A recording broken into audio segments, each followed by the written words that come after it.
Hello,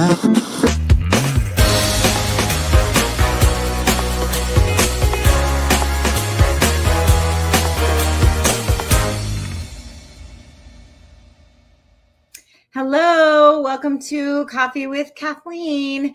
And it's one of those days. So I actually have like lipstick marks on kind of all sides of the cup. So it didn't matter what side I showed you today.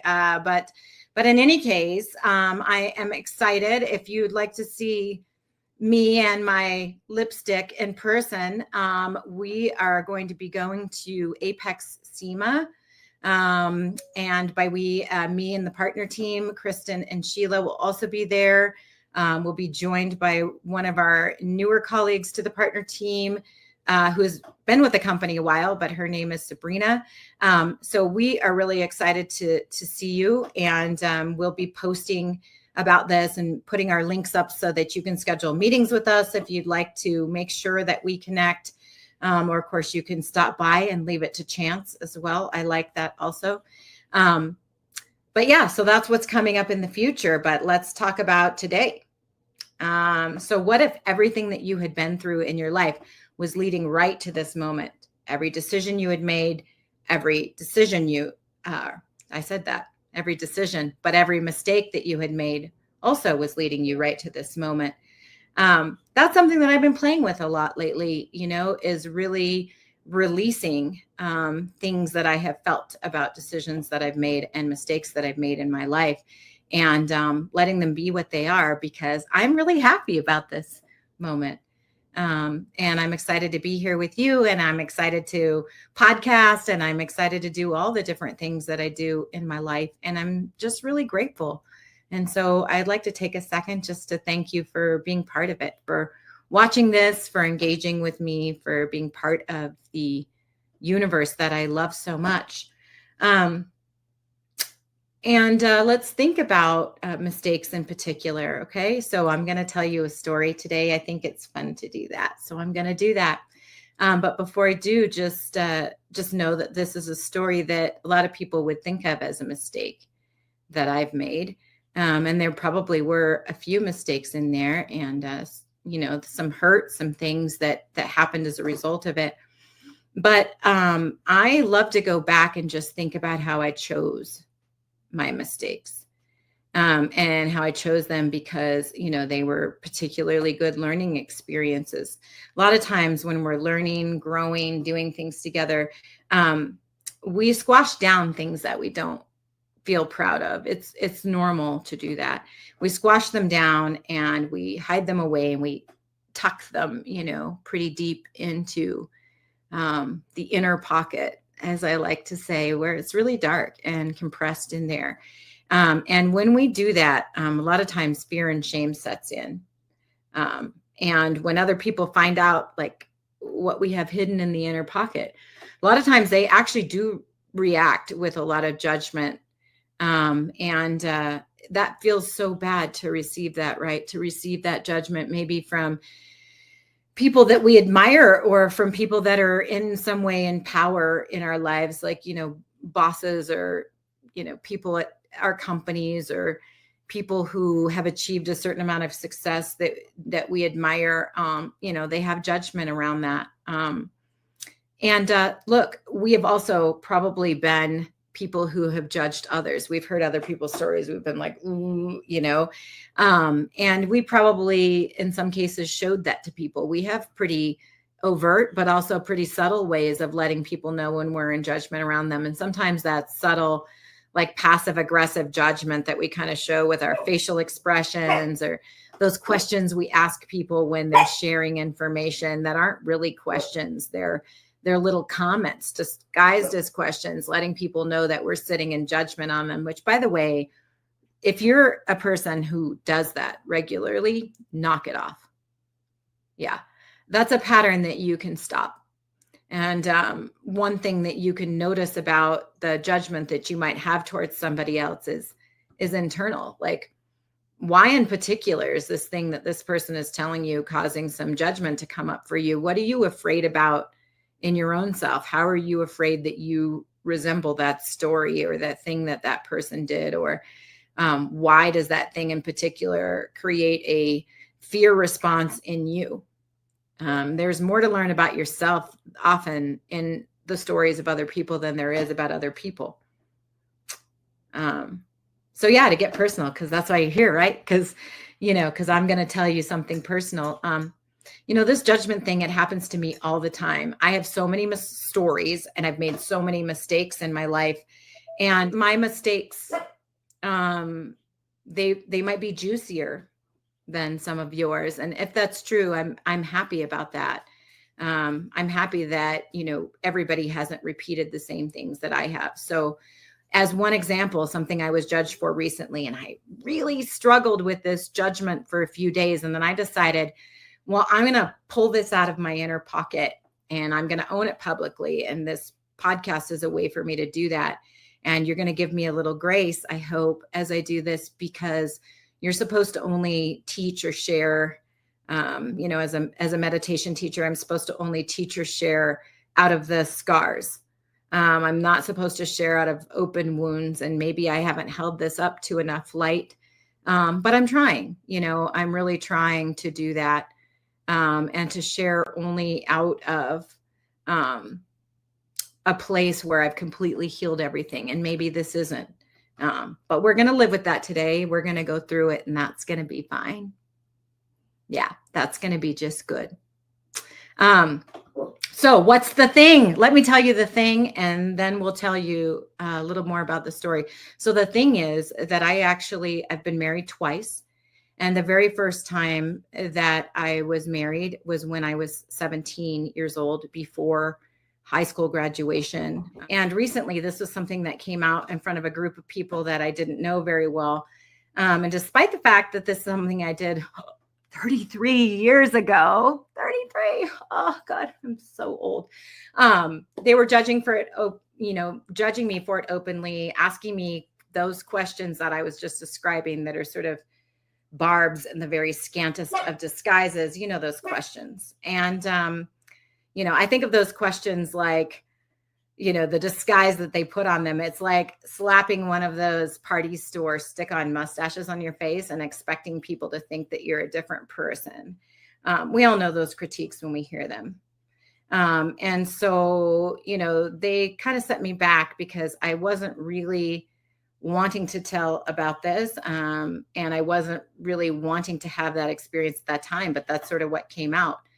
And so then the more I talked about this story, the more I was able to own it in this moment and really to shed like whatever people were feeling about it at this table. And so I just, again, I just thought, like, I'll share it with y'all. How does somebody get married at 17 and divorced at 21 and then married twice and divorced again? And, and how do you own that kind of thing? Well, in my case, I live with an aunt and uncle, and we had a bad falling out when I was a teenager, and I didn't have so many options. So at the time, I tried calling my dad, but my dad lived with my grandma, and my grandma has since passed on, and I love my grandma almost unreasonably, but she was not a perfect person either. And so in that moment of me calling and saying, hey, I need to, I want to come and live with my dad, she didn't give the phone to my dad. And instead she was in her judgment about the fact that I'm 17 and living with a boyfriend, clearly, having sex with this boyfriend, that was something that she really disagreed with at the time, and was in her judgment about. And so she kind of read me the riot act and hung up on me. So then I knew that living with my dad wasn't going to be an option. And I was out of options at that point. So, that door shut. The other door that might have been open would have been pursuing emancipation. So I looked into it. But at the time, I'd saved a couple $1,000s from my paychecks as part of my college fund, a woefully inadequate college fund, by the way, but I found different ways of paying for college anyhow. But, I couldn't spend all of that money on becoming emancipated. And I also thought that, hey, this just isn't going to work. This emancipation thing. What if the judge says no, and then I'm in the same spot?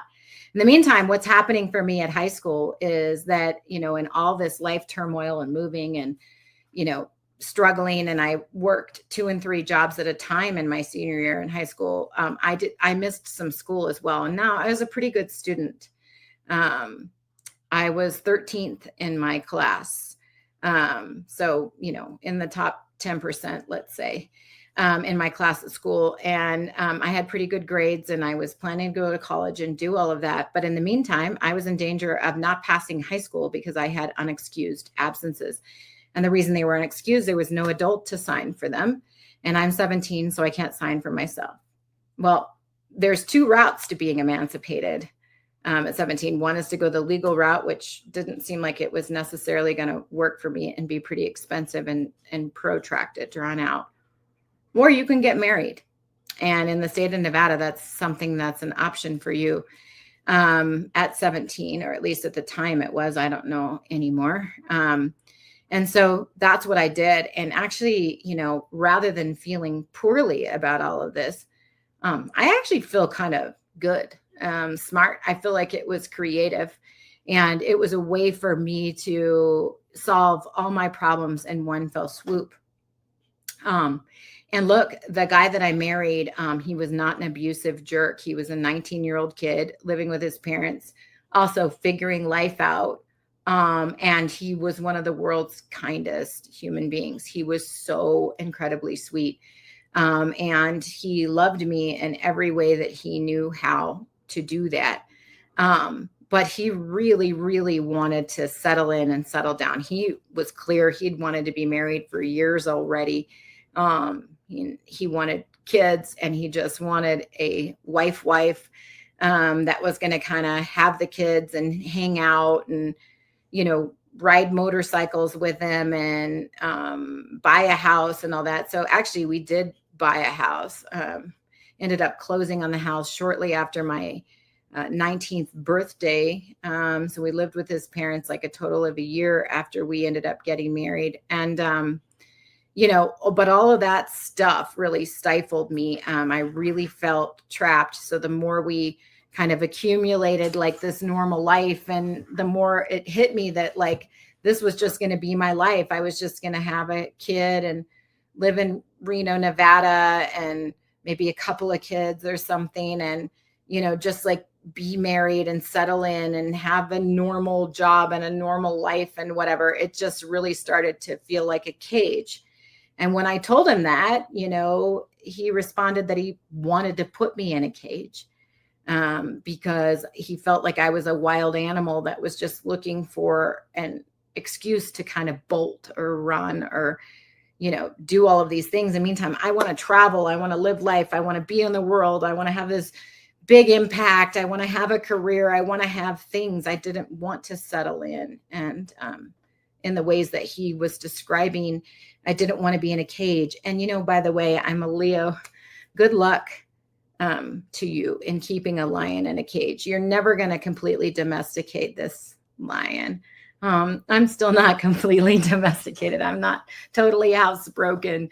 And I don't think it's reasonable for someone to expect my spirit to be this way. And so, ultimately he is a great person, and he wasn't my person. And so, the sad part about this story is I did break his heart by leaving the relationship. And I'm so grateful to him for providing some settling and for providing such a soft place for me to be when I needed a place to be. And I hope that I gave him some things back that made him feel later like his time with me was worth it, even though he might not have felt that immediately. And I'm also proud that I gave him the freedom that I gave him, because ultimately I needed my freedom and he needed his, because he needed to find the person who was going to be all the things that he wants, which he deserves to have, because that's his path and his life.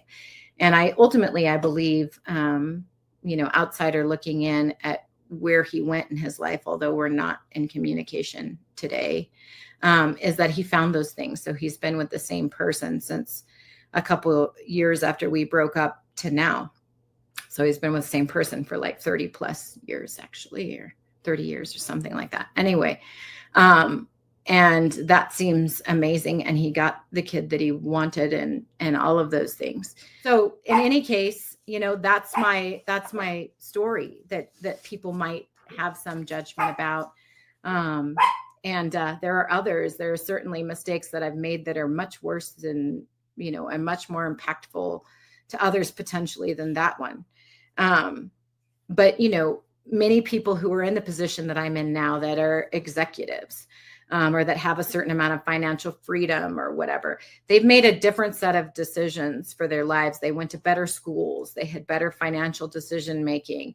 They had better partnership decision making than I did, or that I do maybe even today. And so my story doesn't feel like their story. And there's something fear-based in that for them, because they want to feel like that path they're on and all those good decisions that they made needed to be there in order for them to be where they are. And the fact of the matter is, there's a whole other set of decisions you could be making. And there's whole other ways that you could show up in the world. You could dress like a disco ball and be outrageous and be loud and be, outside of normal, and still achieve some success in the corporate world or in your life, or, you can be somewhat untethered and still get here. And that doesn't feel good for people. They don't want to think that's true. They worked very hard to be where they are, and they should feel proud of that. So if you're one of those people and you happen to tune into this, I admire you. There are many times where I think, gosh, if I had made a slightly different set of decisions, I might be in even a different position. But the whole point for me in getting here was to bring other people along. And I needed to accumulate sometimes crazy or wild stories in order to do that. And so my purpose in being here in this moment and having what I have, which I'm profoundly, profoundly grateful for, is different than yours. And that means my story is different, and that's okay. And if your story is different and you're looking to accomplish or achieve things, I just want to tell you, you can do that. You can do that. You can do anything that you want to do. And I'm emotional about it because I'm passionate for you. And I'm passionate for all the things that you have been through or might still go through, for those things to really help you create the path that you're supposed to be on and the person that you're supposed to be.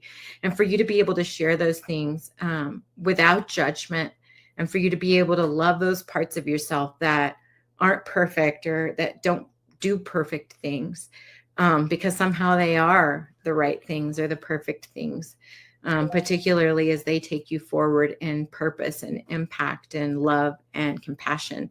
Any of the things that do that for you are the right things.